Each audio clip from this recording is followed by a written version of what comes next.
बिस्मिल्लाहिर्रहमानिर्रहीम। माह ज़िलहज फ़जीलत और अजर व सवाब के लिहाज से बहुत ही बाबरकत है। पहले इसके 10 दिन और 10 रातें इंतहाई ज़्यादा मुक़द्दस और बाबरकत हैं। अल्लाह पाक का इरशाद है, वल फ़ज्रि वलयालिन अश्र, फ़जर की कसम और 10 रातों की कसम। तो जमहूर मुफस्सिरीन ने इस 10 रातों से मुराद ज़िलहज्जा की 10 रातें ली हैं और फ़जर से मुराद यौम नहर की सुबह ली है। तो फ़जर और 10 रातों की जो कसम उठाई गई है ये माह ज़िलहज्जा की हैं। इन मुक़द्दस और बाबरकत औक़ात का ख़ुसूसी तौर पर लिहाज और एहतमाम करने की ज़रूरत है। ये गफ़लत में गुजारने वाली घड़ियाँ नहीं हैं। दूसरे मकाम पे अल्लाह पाक ने इरशाद फरमाया, ववाअदना मूसा सलासीना लैला, हमने मूसा अलैहिस्सलाम से 30 रातों का वादा लिया। तो 30 रातें तौरात लेने गए थे मूसा अलैहिस्सलाम कोहे तूर पर, तो अल्लाह ताला की जानब से उनको हुक्म हुआ कि आपने 1 महीना रोज़ा रखना है। तो 1 माह रोज़ा रखा तो उनके मुंह में खुसूसी महक और खुसूसी खुशबू पैदा हो गई। तो 30वें दिन रोज़े की हालत में मिसवाक की, जिससे वो महक ज़ाइल हो गई। तो फिर अल्लाह पाक ने इरशाद फरमाया, व अतममनाहा बिअश्र, पहले 30 रातों का था, अब 10 रातें मज़ीद बढ़ा दी गई, तो 40 रातें। तो जो मुफस्सिरीन ने फरमाया कि जो 10 रातें मज़ीद बढ़ाई गई हैं ना, वो ज़िलहज की 10 रातें थी।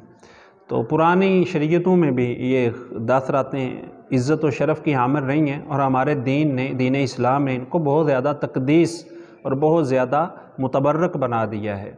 तो अशरा ज़िलहज अपनी बरकतों के साथ हम पे जलवा फ़गन है।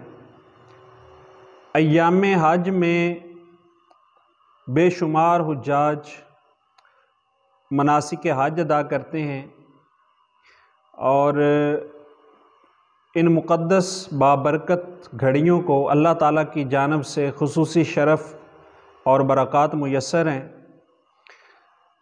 अगरचे कोरोना वबा की वजह से हम उस मुक़द्दस मकान में मौजूद नहीं हैं, लेकिन मुक़द्दस ज़मान तो सब के लिए एक जैसा है।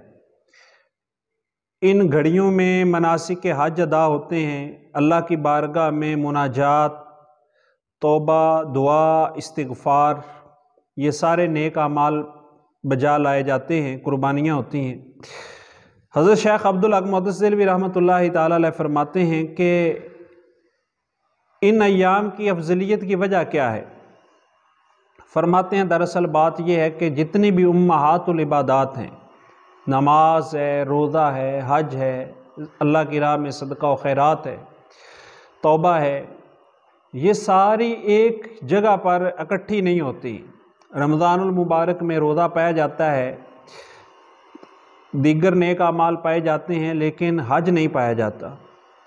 तो ज़िलहज के अय्याम वो बाबरकत अय्याम हैं कि जिनमें सारी उम्महातुल इबादात, सारी बड़ी बड़ी इबादात इकट्ठी हो जाती हैं। इसमें नमाज़ें भी हैं, इसमें रोज़ा भी है, इसमें हज भी है, इसमें कुर्बानियाँ भी हैं, सदका व खैरात भी है, दुआ भी है, तकबीरात भी हैं। तो सारे नेक आमाल, अच्छे आमाल, खैर वाले काम सारे इन बाबरकत औक़ात में जमा हो जाते हैं।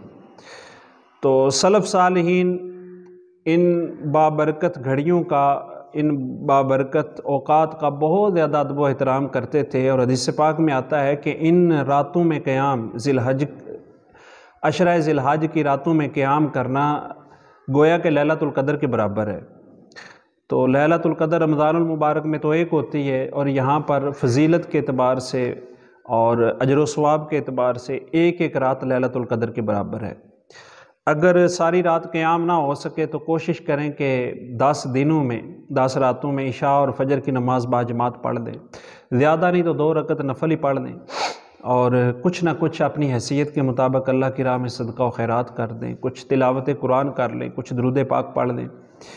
तो ये नेक आमाल बजा लाने से इंशाअल्लाह इसकी बरकतें नसीब होंगी। और अगर इबादत की लज्जत लेनी है तो जिस तरह कहते हैं ना कि एसी की कूलिंग लेनी है, ठंडक लेनी है, तो पहले खिड़कियां दरवाज़े बंद करेंगे। तो इसी तरह अगर आपने इबादत की लज्जत लेनी है तो अपनी आँखों को, ज़बान को, कानों को गुनाहों से बचा के रखेंगे तो इंशाअल्लाह ताला برا دیکھنے سے، برا سننے سے اور برا بولنے سے اپنے اعضاء کو محفوظ رکھیں گے تو انشاءاللہ عبادت کی لذت ملے گی۔